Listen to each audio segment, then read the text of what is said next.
And that was in 2008 when we began to see the economic downturn.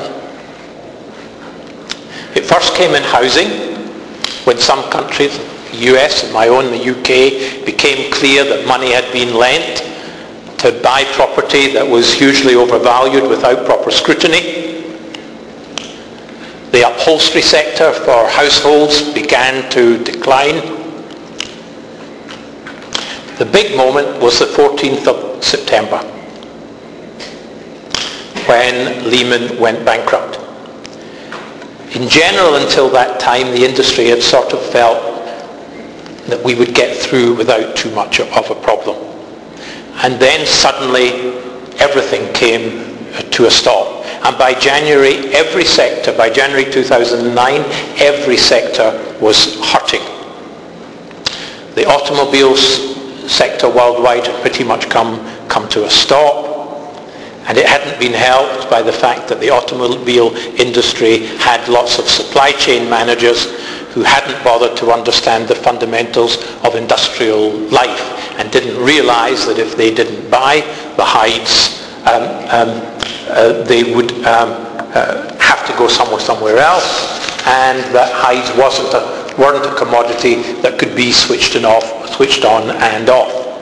Other sectors' orders were cancelled, they were reduced, or they were renegotiated, and the new norm became minus 30%. And for a while we had to live with that. Some parts of the world, hides were even thrown away for a period. But if you start to look forward from 2010, you begin to see that some interesting outcomes are working themselves out here. The automobile industry didn't change as much as we expected. That was because governments decided to protect their domestic industries. So we haven't lost the capacity that perhaps we should, or that we had expected. The focus of growth has moved hugely to China, which is the largest market for light automobiles right now, and where prestige cars have been selling very well. And just this week, Audi announced that it was going to sell more than 1 million cars this year, and it saw no potential worldwide for a double dip in sales. And the only country with which it saw problems was Greece. So premium automobiles have had an exceptional 2010. Overall, though, I think we are looking at what's going to happen in the growth of the smaller cars. How far down the range will leather go into automobile becomes the question. Now, BMW have been absolutely delighted by the fact that their Mini has leather in 50% of the cars they're selling, far more than they expected. And of course in China, consumers love leather in their cars, and VW offer leather as standard right down into their Jetta range in China. And recent market research has been done by the upholstery automobile tanners, which indicate that the consumer, including the younger consumer about whom the leather industry knows very little, is still very dedicated towards leather and likes to see it in cars. So the automobile industry is currently feeling very positive. Now, throughout 2010, prices for tanners and for leather products have been quite tough. Raw materials have been bouncing back up, but it is very hard in a world of high unemployment to raise prices significantly. And we have seen some changing habits. The Russians bought less milk. The Brazilians traveled less. And in the USA, we're seeing what you call a sort of a new frugality.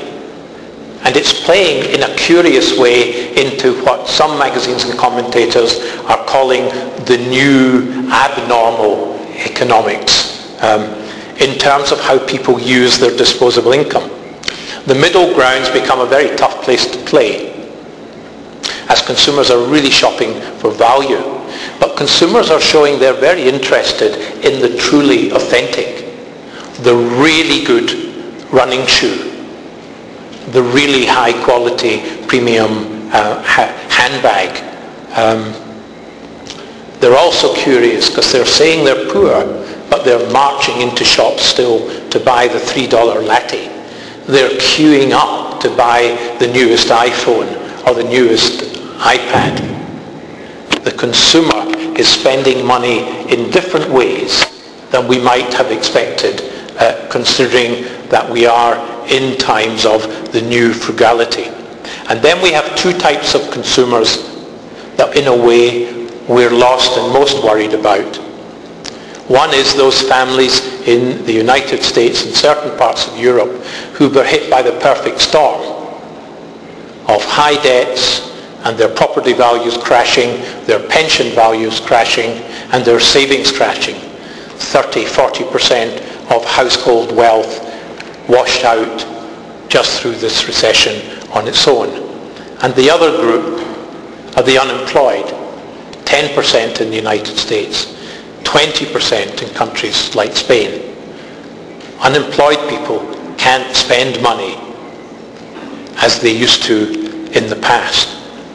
But at the same time, it has been frankly astonishing how well premium quality leather goods have done this year. Louis Vuitton is closing its doors early with its French stores because it doesn't have enough stock left for Christmas. Double-digit growth in just the first half of this year. Many luxury brands are finding exactly the same thing. They've underestimated the consumer's demand for high-quality, authentic products. A leather handbag is on the one hand a small indulgence that brightens up the miserable life of frugality and feeling poor, and on the other hand it's an investment for the long term. And of course, luxury products are doing exceptionally well in China. And the consumer mechanism in China is different from in the rest of the world. And with disposable income, there's a requirement to buy luxury products to demonstrate your status. It's a significant aspect of what the Chinese call face.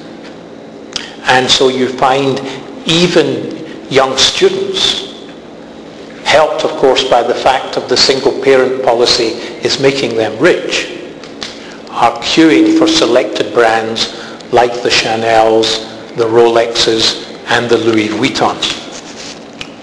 Footwear generally has been hit worldwide less dramatically than was expected, and probably is best described as flat, but there have been some quite big regional variations.